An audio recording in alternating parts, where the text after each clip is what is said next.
Bonjour à tous et bienvenue dans cette nouvelle vidéo. Nous sommes très heureux de vous retrouver durant cet été et d'aborder dans nos vidéos des sujets que nous n'avons pas forcément toujours le temps d'aborder pendant le reste de l'année.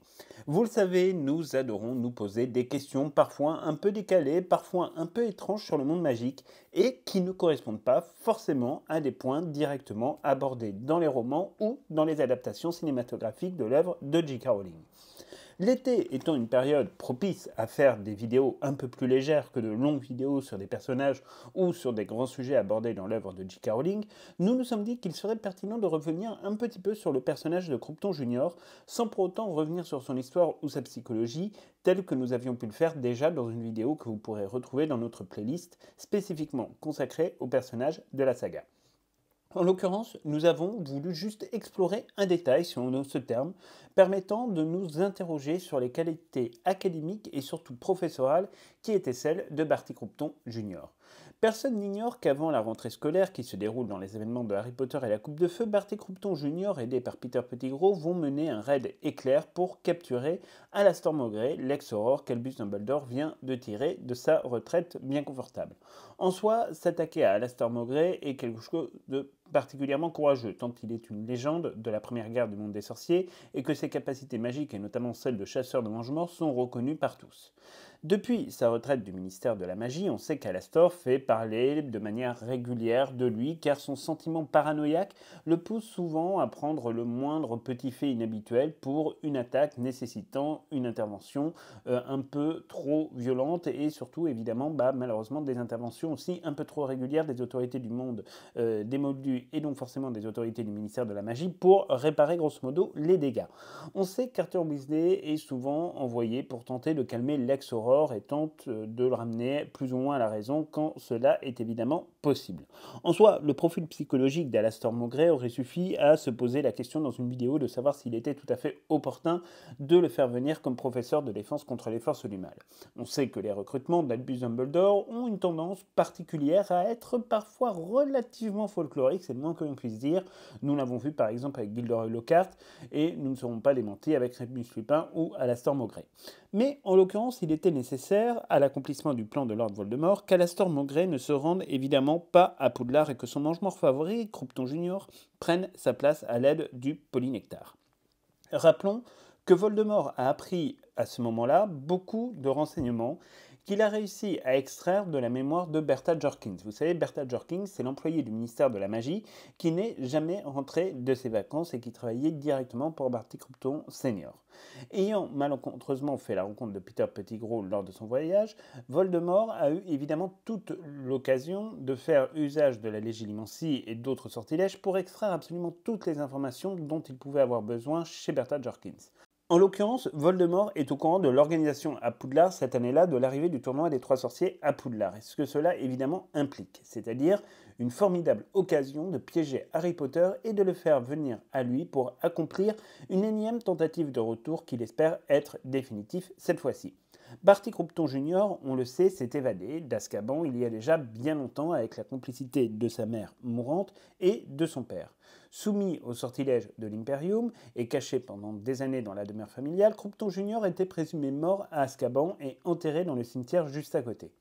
En réalité, on sait que c'est sa mère, évidemment, qui a pris sa place au nez à la barbe des détraqueurs d'Azkaban, qui n'ont pas Dieu et ne se sont pas rendus compte de la supercherie. Durant sa captivité à domicile, petit à petit, Croupton Jr. va commencer à se libérer de l'emprise de son père jusqu'à ce que Voldemort lui-même, sous sa forme parasitaire et accompagné de Peter Pettigrew, ne soumette Croupton Senior, on le sait, au sortilège de l'Imperium, permettant donc à son fils de se libérer définitivement de l'emprise qui était celle de son père.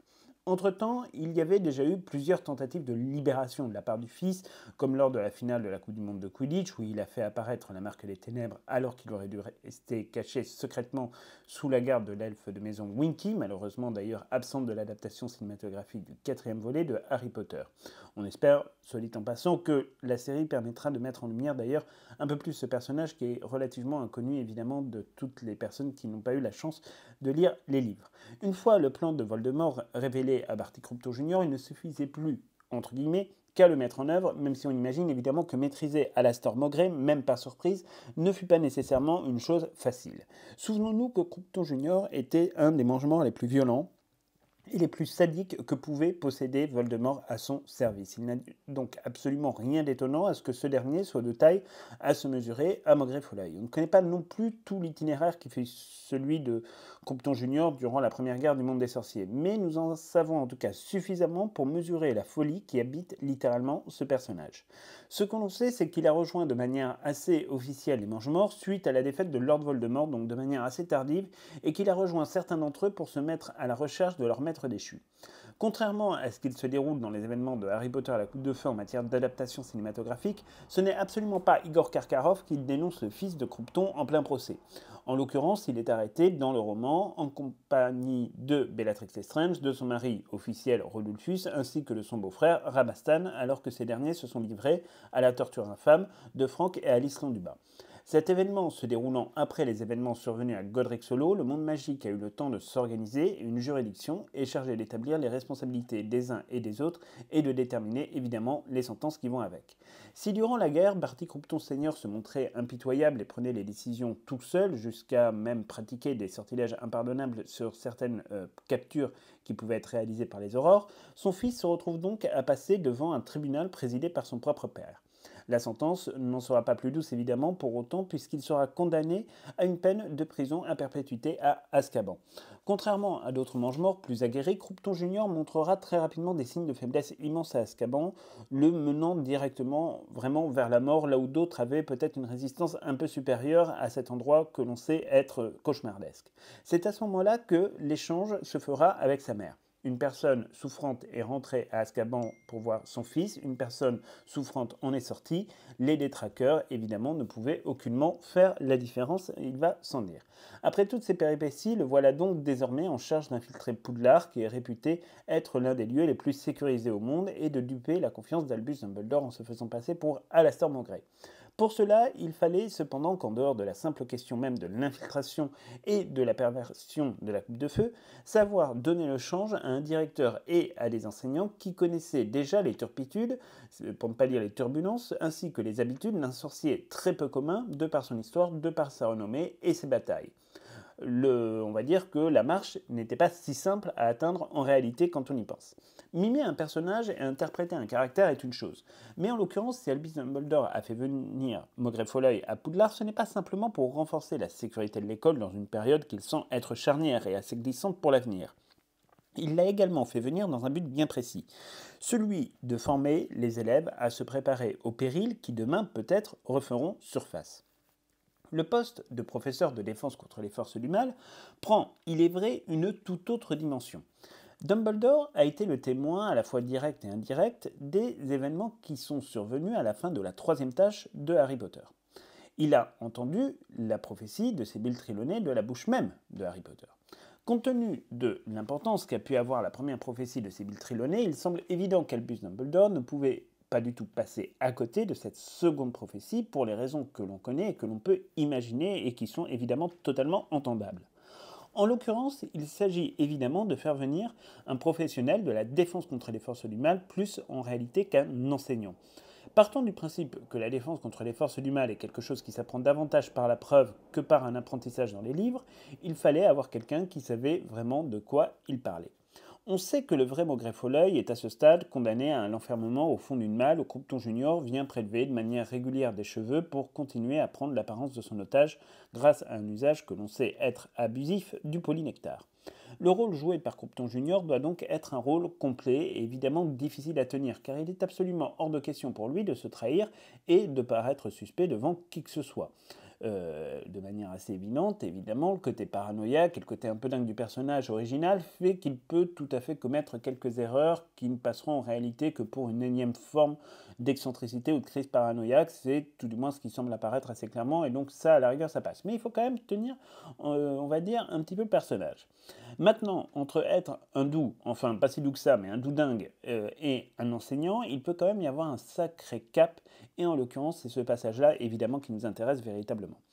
Peut-on être un bon enseignant lorsqu'en réalité, on ne se trouve pas ici pour cela? Et le moins que l'on puisse dire, c'est que le camarade Crompton Junior joue quand même particulièrement bien son rôle en allant même bien plus loin que tout ce qu'on aurait pu imaginer.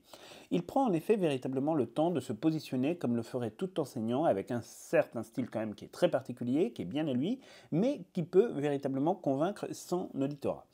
Première information intéressante, c'est qu'il a pris le temps de lire les lettres laissées à son intention, en tout cas à l'intention d'Alastor Maugrey, par son prédécesseur Rémus Lupin, pour l'informer globalement de l'avancée de chaque classe et du programme qui a été couvert par l'ensemble des élèves selon leurs différents niveaux. Ainsi, il semble tout à fait se préoccuper de savoir où en sont les élèves, ce qui a été fait et à partir d'où il doit reprendre.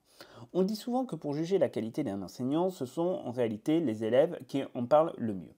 De manière assez évidente, les retours sont globalement absolument faramineux et dithyrambiques de la part des élèves qui se retrouvent confrontés pour la première fois à un véritable professionnel de la lutte contre les forces du mal.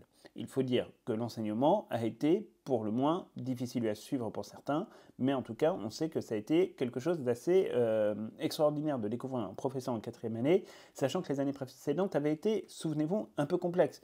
En première année, le professeur Quirrell manquait cruellement de charisme et ne semble pas avoir inculqué autre chose que des bases assez limitées pour ce qui nous a été donné de voir à ce moment-là dans la préparation des cours de défense contre les forces du mal. En seconde année, Gilderoy Lockhart n'aura pas réussi à apprendre grand-chose à ses élèves dans la mesure où il ne savait pas faire grand-chose lui-même en dehors de la simple question du sortilège d'amnésie apparemment. Pour ce qui est de Rémus Lupin, les choses ont été quand même un petit peu différentes, mais il est vrai que son enseignement, et c'est d'ailleurs noté par le faux Maugrey Folioy, s'est davantage concentré sur la défense contre les créatures magiques, ce qui semble peut-être utile, plutôt que sur le vrai sujet qui doit être au centre en réalité de la matière.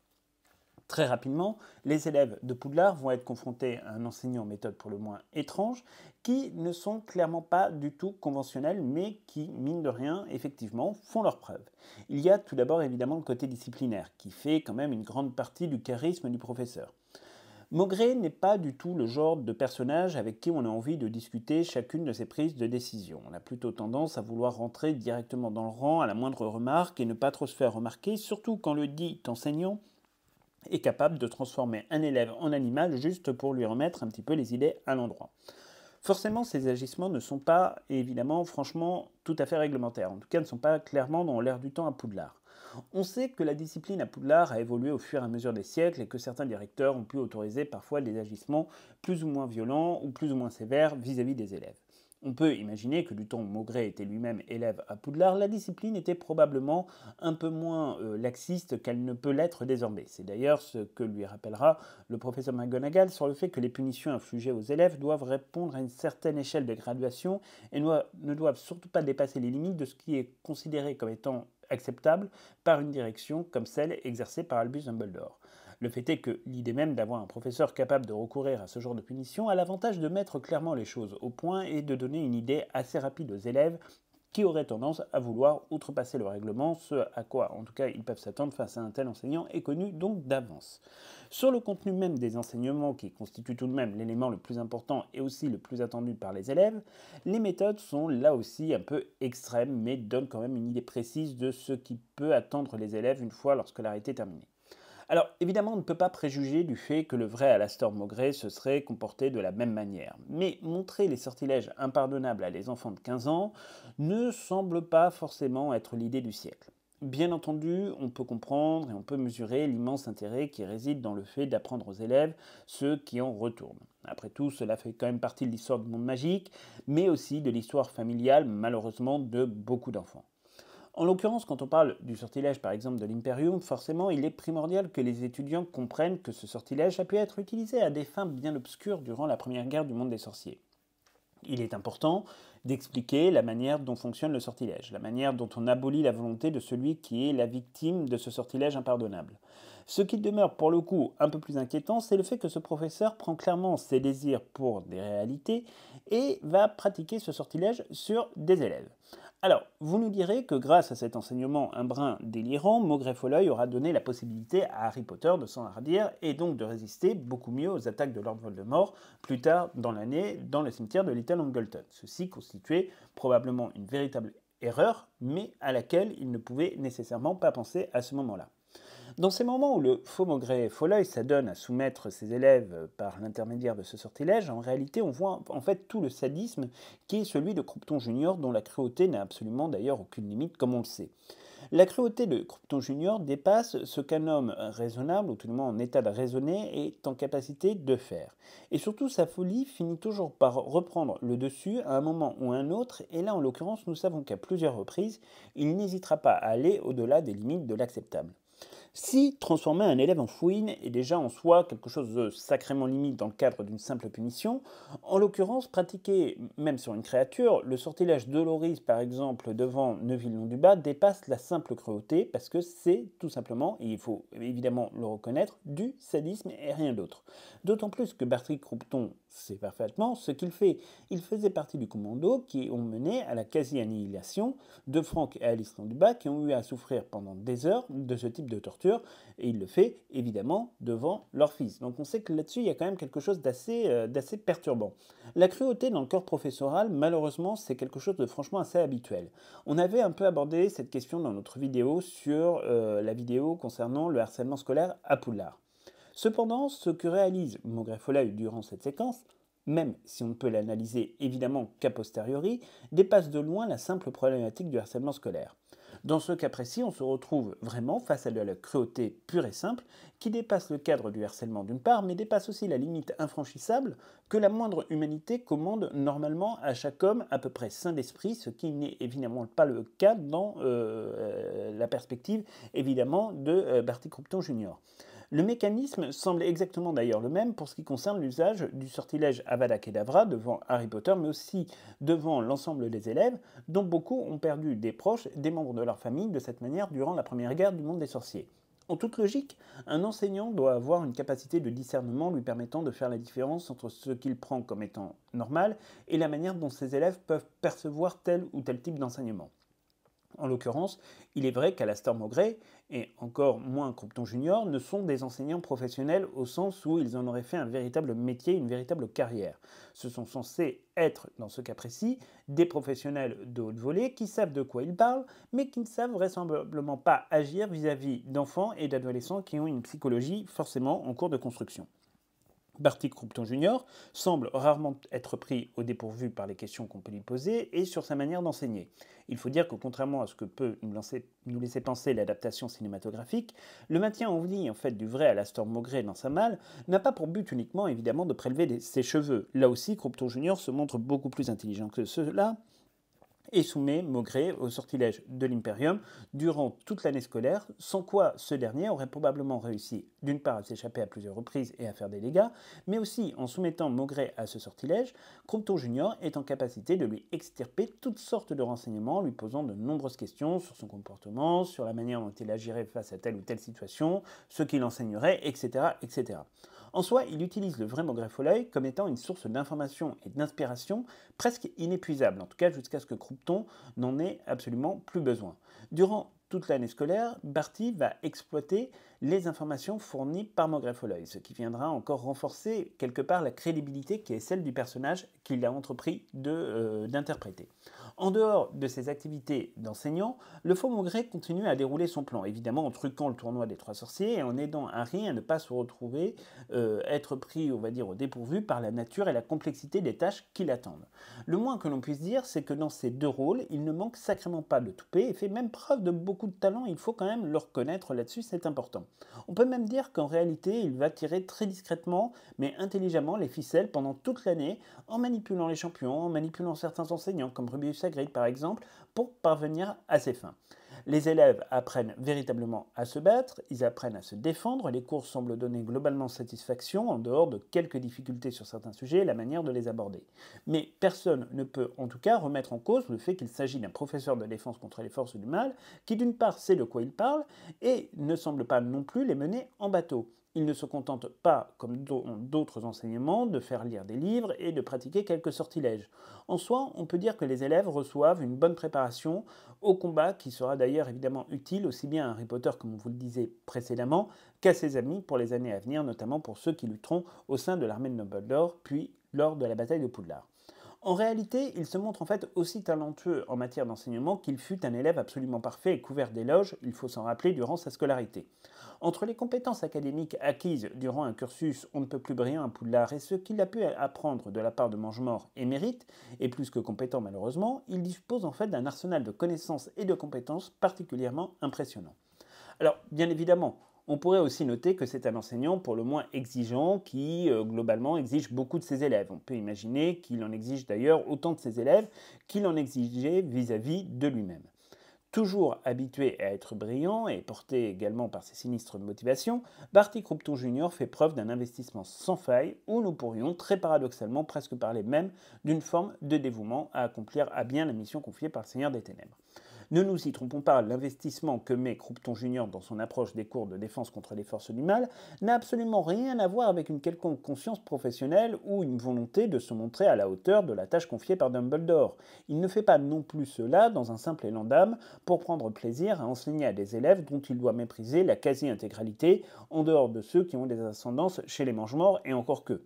Même cette dernière affirmation peut d'ailleurs être remise en cause dans la mesure où Barty Croupton Jr. considère nombre de ses anciens collègues Mangemorts comme indignes et infidèles au Seigneur des Ténèbres, et c'est notamment valable pour tous ceux qui ont pris la fuite et qui n'ont pas assumé à la chute de Lord Voldemort.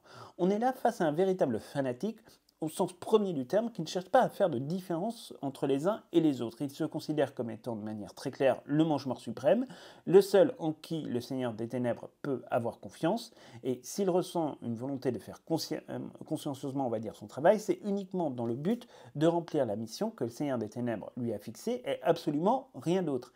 Il semble assez évident qu'à aucun moment Barty Croupton Jr. ne s'est découvert une passion inconnue pour l'enseignement de la défense contre les forces du mal, et que tout cela n'était en réalité qu'une manière d'assurer véritablement sa couverture.